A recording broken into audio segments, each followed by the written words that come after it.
नियम है। तो मुनि महाराज के लिए ये नियम बताया गया कि वो खड़े होकर के ही अपनी अंजलि बना करके उसमें भोजन करें। तो खड़े होने का यह तात्पर्य होता है। वैसे तो आयुर्वेद के हिसाब से देखोगे खड़े होकर के पानी पीना, भोजन करना अच्छा नहीं माना गया, है ना। लेकिन मुनि महाराज के लिए यह नियम है, क्योंकि आयुर्वेद जो होता है वो लगभग लगभग सब गृहस्थों के स्वास्थ्य के अनुसार होता है ना। और मुनि महाराज की अपनी जो चर्या होती है वो शरीर के ममत्व का निवारण करने के लिए होती है। तो अगर आप देखेंगे इसमें एक वैज्ञानिक कारण आपको दिखाई देगा, बैठ के भोजन करने में और खड़े होके भोजन करने में बड़ा अंतर आता है ना। बैठ के भोजन करने में आपको मतलब लिया जाता है, आप खा सकते हैं, और खाने के साथ साथ आपको एक संतुष्टि होगी कि हाँ हमने खा लिया, पेट भर गया, आपको महसूस होगा।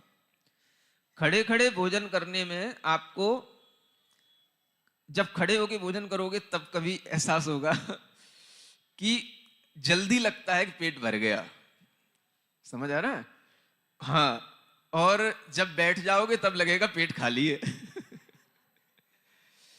तो खड़े होकर के भोजन करने में थोड़ा सा इतना आसान तरीके से आराम से अधिक भोजन जो किया जाता है वो बैठ के ही किया जाता है, खड़े होने से नहीं होता, है ना। तो इसलिए भी ये नियम है कि आप थोड़ा भोजन कीजिए ताकि आपका आगे का संयम और आपके स्वाध्याय आदि सभी कार्य अच्छे ढंग से चलें। तो ये खड़े होकर भोजन करने का एक वैज्ञानिक कारण ये है मुनि महाराज के लिए। अब इससे स्वास्थ्य पर कोई असर पड़ता है नहीं पड़ता है, इसको अगर ध्यान में रखें तो ऐसा कोई विशेष असर नहीं पड़ता, क्योंकि हम देखते भी हैं कि लोग अपने जीवन के प्रारंभिक समय से लेकर पूरे जीवन तक इस तरह से भोजन करते हैं, तो कोई विशेष स्वास्थ्य में कोई ज्यादा अंतर नहीं आता, है ना। तो ये पद्धति जरूर है कि ये कहा गया, मान लो कि आयुर्वेद में कि खड़े होकर के पानी नहीं पीना चाहिए, तो ठीक है, उसका एक समाधान ये है कि खड़े होकर के अगर आप खाली पेट पानी पीते हैं और अधिक पीते हैं तो नुकसानदायक हो सकता है। समझ आ रहा है ना। अगर आप भोजन करने के पश्चात पानी पीते हैं या कुछ लेकर के पीते हैं तो इतना वो कोई नुकसान नहीं करता है ना। तो शुरुआत में 2-3 अंजलि पानी लेकर के, कुछ भोजन लेकर के फिर पानी लेने में कोई दिक्कत नहीं है। ये आयुर्वेद के अनुसार भी इसमें कोई दिक्कत नहीं आती है। तो इस तरह से ये मुनि महाराज की जो चर्या है उसमें खड़े होकर के भोजन करने का नियम है। और ये नियम इसीलिए भी है कि उन्हें वीतरागता के साथ भोजन लेना है ना। किसी भी तरह का रागादि भाव मन में लाए बिना लेना है, निर्विकार होकर के भोजन लेना है। तो वह निर्विकार भाव भी भोजन करते समय पर उनकी खड़े स्थिति में वह निर्विकार भाव बना रहता है। तो इस तरह से उनका खड़े होकर के भोजन करने का जो मूल गुण है ये अपने आप में कठिन है और लौकिक जनों से अलग है, इसीलिए यह अलौकिक चर्या कहलाती है। समझ में आ रहा है ना। हाँ। और अंजलि में भोजन करना ये भी लौकिक जनों से अलग विधि है। तो ये एक अपने आप में मुनीनाम अलौकिकी है ना चर्या, इसीलिए कहलाती है। तो ये लौकिक जन जिस तरीके से करते हैं वैसा ना करके मुनि महाराज उस अलौकिक ढंग से उनकी चर्या ये बताई गई है। अब जब वे खड़े होकर के भोजन करते हैं तो ये भी बताया गया कि दीवाल के सहारे टिक करके, है ना, किसी खंबे के सहारे टिक करके, सहारे से टिक करके भोजन ना करें। नहीं समझ में आ रहा है? ऐसे किसी से टिक गए, है ना, तो खड़े होकर के भोजन करना, तो टिके बिना करना, अपने पैरों के बल पर भोजन करना।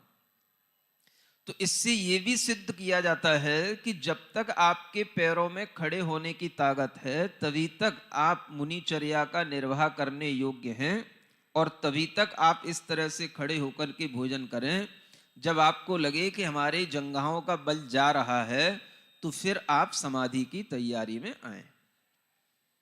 ये इसका एक संकेत है। जो वैज्ञानिक तरीका समाधि का इससे जुड़ा हुआ है, ये मुझे समझ आता है ना। तो ये वैज्ञानिक तरीका मुनि महाराज ध्यान में रख करके अपनी जंघाओं के बल से ही अपना भोजन ग्रहण करते हैं। जब उनकी जंघाओं का बल कम हो जाता है, किसी रोग विशेष को छोड़ करके, अगर वह अपनी उम्र के साथ हो रहा है, तो वह धीरे धीरे उसे समाधि के भाव में ला करके अपनी समाधि की तैयारियां शुरू करते हैं। अब इसका मतलब ये मत समझना कि कभी समाधि के समय पर किसी को खड़ा करने के लिए कोई सपोर्ट दिया जाता है तो वो उसी में शामिल है कि वो समाधि की तैयारी चल रही है, धीरे धीरे वो पूरा छोड़ देंगे, है ना। तो ये एक स्थिति भोजन का बहुत बड़ा महत्व है।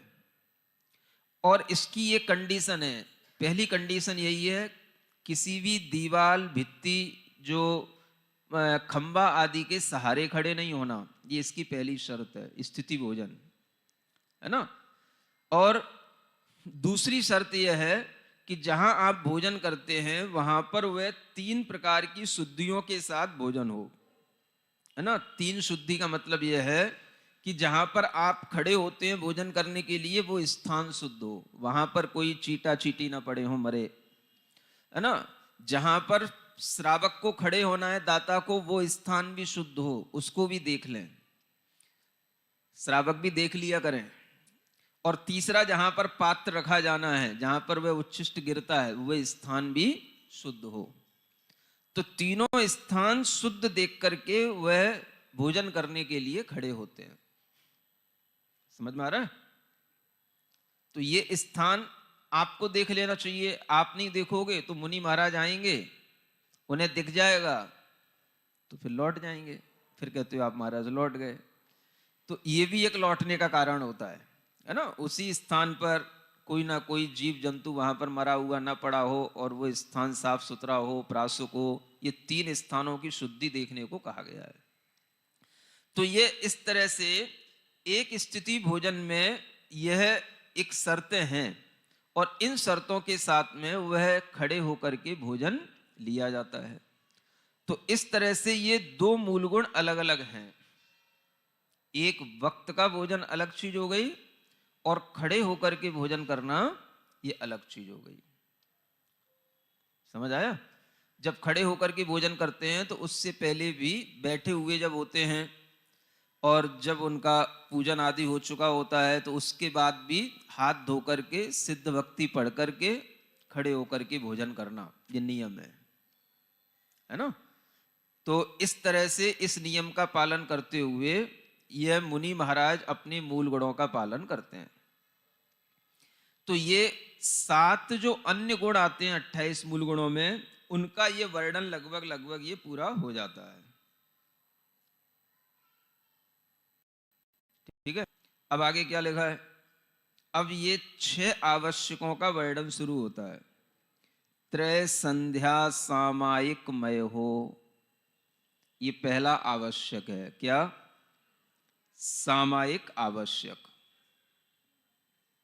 है ना। 6 आवश्यक होते हैं, इनको बोलते हैं 6 एसेंशियल ड्यूटीज, है ना। ये 6 आवश्यक ड्यूटी हैं। ये इसलिए हैं कि